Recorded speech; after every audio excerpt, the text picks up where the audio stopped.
Chairman, honorable guests, ladies and gentlemen.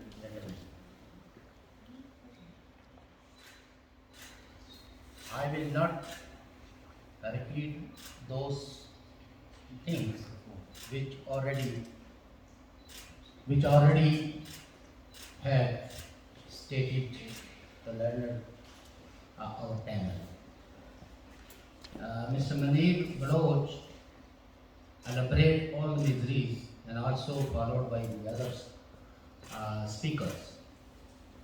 So I skip many paragraphs of my speech because that is now you already listened to the learned friends. Ladies and gentlemen, Balochistan is full of natural resources, at least developed area. Baloch people are ethnically, culturally, and socially different from the rest of Pakistan. The Balochistan nationalism movement propagates the view that Muslims are not a nation, the opposite of the concept behind the creation of Pakistan, and that ethnic loyalties must surpass religious loyalties, therefore demanding a distinct nation.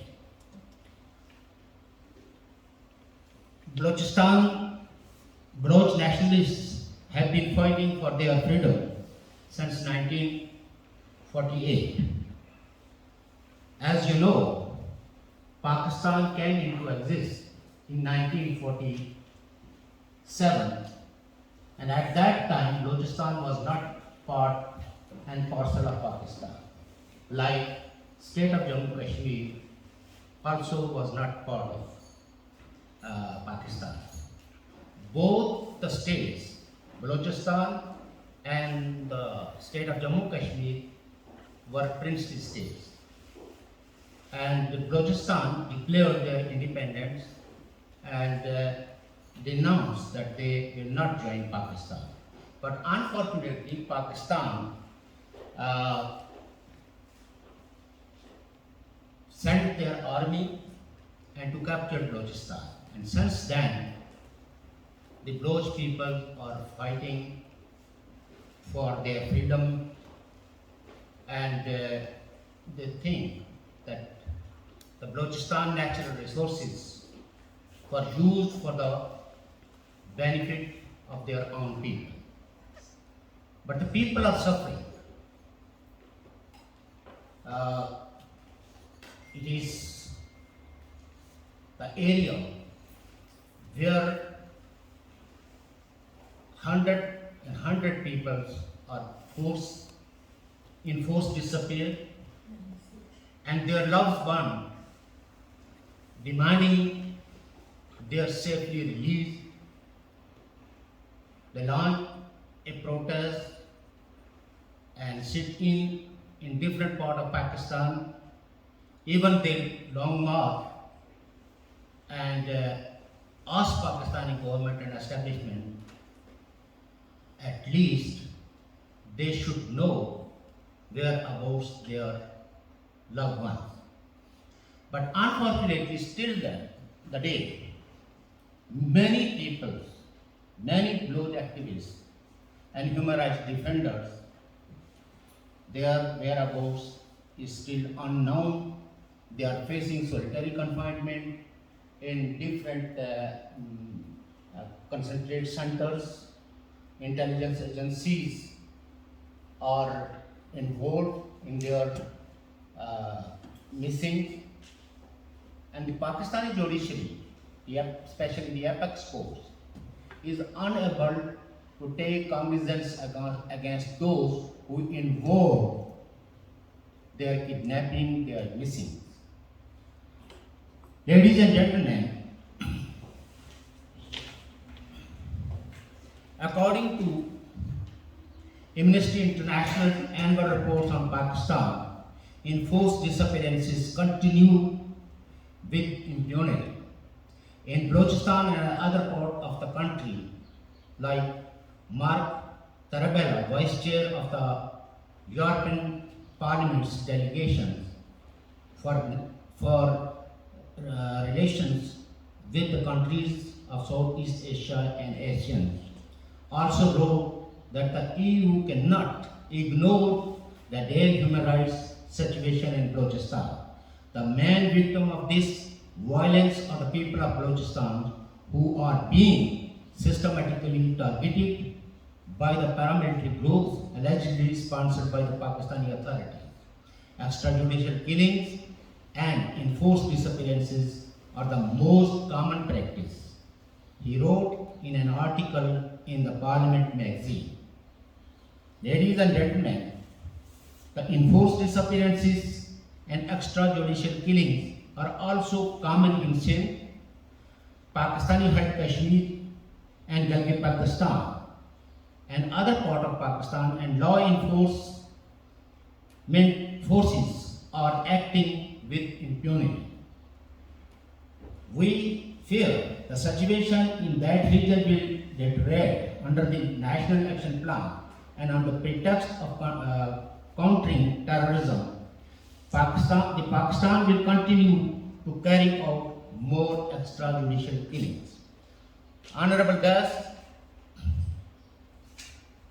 and ladies and gentlemen, I came from that part of divided former princely state of Jammu Kashmir, which is known as Azad Kashmir. Our people are deprived of basic human rights and fundamental rights. Azad Kashmir means free Kashmir. It is a well-known fact that the offices of Prime Minister, President, Legislative Assembly, High Court and Supreme Court have no power over constitutional, political, socio-economic, cultural development. All these institutions function under the hegemony of Islamabad. Pakistan has deputed its officers to Muzaffarabad. It is known as linked officer, mostly from Punjab, who are holding absolute powers. Local establishment and bureaucracy are at their mercy. Apart from many others, the Chief Secretary, Secretary Finance, Inspector General of Police, Director General of Health are always imposed by Islamabad to the control of the regional administration of our region. There is no rule of law, no merit exists, and corrupt system which is based on personal liking and disliking is imposed by Islamabad in our areas. Jobs are only given to those who submit a loyalty oath that she is loyal to Pakistan, will be loyal to Pakistan and believe state accession to Pakistan. Ladies and gentlemen, I just quote the resolutions, United Nations resolution on Kashmir. It is a disputed territory, and Pakistan official stand is that the state of Jammu Kashmir is a disputed territory. But unfortunately, we the people who lived under Pakistani administration face worst kind of discrimination on the basis of our ethnicity, and our area is used as a land where the terror infrastructure is still intact and the land is used for the terrorist activities as a launching pad. So religion is used as tool. So the fabric of our society is facing worst kind of communalism and extremism, because all the extremists and radical forces supported and funded by the Pakistani establishment, and the people are subjugated and their natural resources are used for the officers and the bureaucracy, and people are living under harassment and slavery. Ladies and gentlemen, we are a historical nation. We have nothing to do with Pakistan, but Pakistan illegally occupied our areas. So I hope that world community should put pressure on Pakistan and ask Pakistan to repeal all those discriminatory laws, draconian laws, which actually not recognize the marriage and also protect the life and liberty of the people, because our freedom of expression, our liberty has been completely compromised, and there is no one to hear our voices. But it is the world community and United Nations Human Rights Council and Security Council should take cognizance, because our case is very much in the court of United Nations Security Councils. So we have three main resolutions on Kashmir issue, like 13th August 1948. It was the United Security Council who passed resolution and asked Pakistan that vacate that area which is under illegal occupation of Pakistan. But still Pakistan is not complying of the regulations. So I don't want to take your much time, because there is more other people who are invited and they are on the panel. I thank you very much for your patience, and I hope you will Thank you, Sarkar Shokapuri Kashmiri.